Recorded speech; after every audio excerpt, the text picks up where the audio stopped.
Hi friends, welcome to my channel. భయ్య ఈరోజు Sunday కాబట్టి హైదరాబాద్లో ఏదైనా మంచి రెస్టారెంట్కి వెళ్దాం అనుకున్నాం. కానీ సండే కూడా కొంచెం ట్రాఫిక్ జామ్ అయితే ఎక్కువగా ఉంది హైదరాబాద్లో. 2 కిలోమీటర్స్ దూరం వెళ్ళడానికి మాకు అరగంట అయితే పట్టింది భయ్య. ఏ రెస్టారెంట్కి వెళ్ళాలని ఆలోచిస్తూ ఉంటే మా ఫ్రెండ్ అన్నాడు, వింటే భారతం వినాలి, తింటే గారెలే తినాలి అన్నాడు. కానీ గారెలు దొరికే రెస్టారెంట్ హైదరాబాద్లో ఎక్కడుంది అని అడిగితే మన హైదరాబాద్లో నల్లగండ్ల ఏరియాలో కోడికూర చిట్టి గారి రెస్టారెంట్కి అయితే నన్ను తీసుకెళ్ళాడు భయ్య.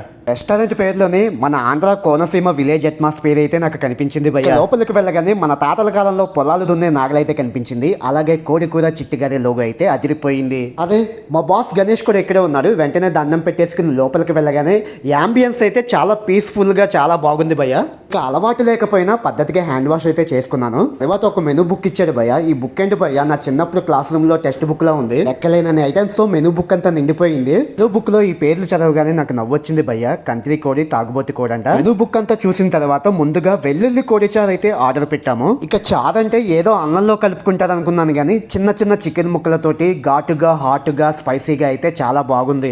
అనుభవంతో చెప్తున్నా, సూప్ తాగేటప్పుడు కొంచెం ఊదుకుని తాగండి భయ్య. కోడికూర చిట్టి గారే రెస్టారెంట్కి వచ్చి అవి ట్రై చేయకపోతే ఎలా. ఆర్డర్ పెట్టగానే గారెలతో పాటు చికెన్ కర్రీ అలాగే బీరకాయ చట్నీ కూడా ఇచ్చాడు భయ్య. మన గోదావరి జిల్లాలో అయితే ఏ చుట్టమైనా వచ్చినప్పుడు చికెన్ ఉండి గారెలు అయితే పెడతారు. అది సంస్కారం, ఆనవాయితీ, మర్యాద కూడా. టేస్ట్ విషయానికి వస్తే గారెలు అయితే చాలా క్రిస్పీగా ఉన్నాయి. అలాగే ఫస్ట్ అయితే బీరకాయ చట్నీతో ట్రై చేస్తా, టేస్ట్ అయితే బాగుంది. ఇక గారె ముక్కను చికెన్ కర్రీ గ్రేవీలో నంజుకుని తింటే చచ్చిపోయిన కోడి నా నాలుకకైతే కొత్త జీవాన్ని పోసింది భయ్య. టేస్ట్ అయితే బాగుంది, కానీ చికెన్ కర్రీలో చికెన్ ముక్కలు అయితే కొద్దిగా తక్కువగా ఇచ్చాడు.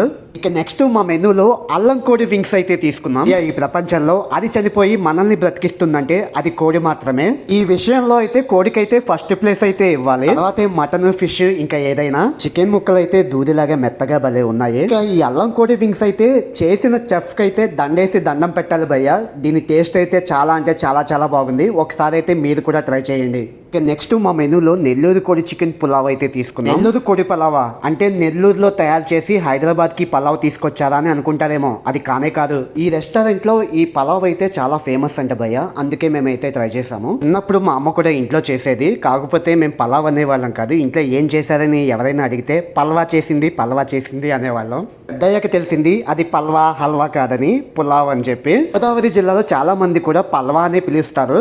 మీరు కూడా నాలాగే అదే బ్యాచ్ అయితే కింద కామెంట్ బాక్స్ లో కామెంట్ చేయండి. ఇక ఈ నెల్లూరు కోడి చికెన్ పులావ్ లో అయితే లెగ్ పీసెస్ 3 ఇచ్చారు. ఇద్దరికి శుభ్రంగా సరిపోతుంది.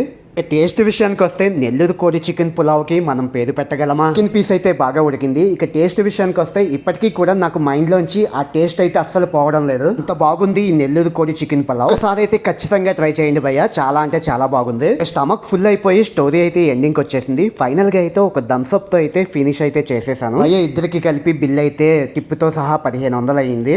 ఈ వీడియో అయితే మీ అందరికీ నచ్చింది అనుకుంటున్నాను. నచ్చితే లైక్ చేయండి, అలాగే అందరికీ షేర్ అయితే చేయండి. Thank you so much.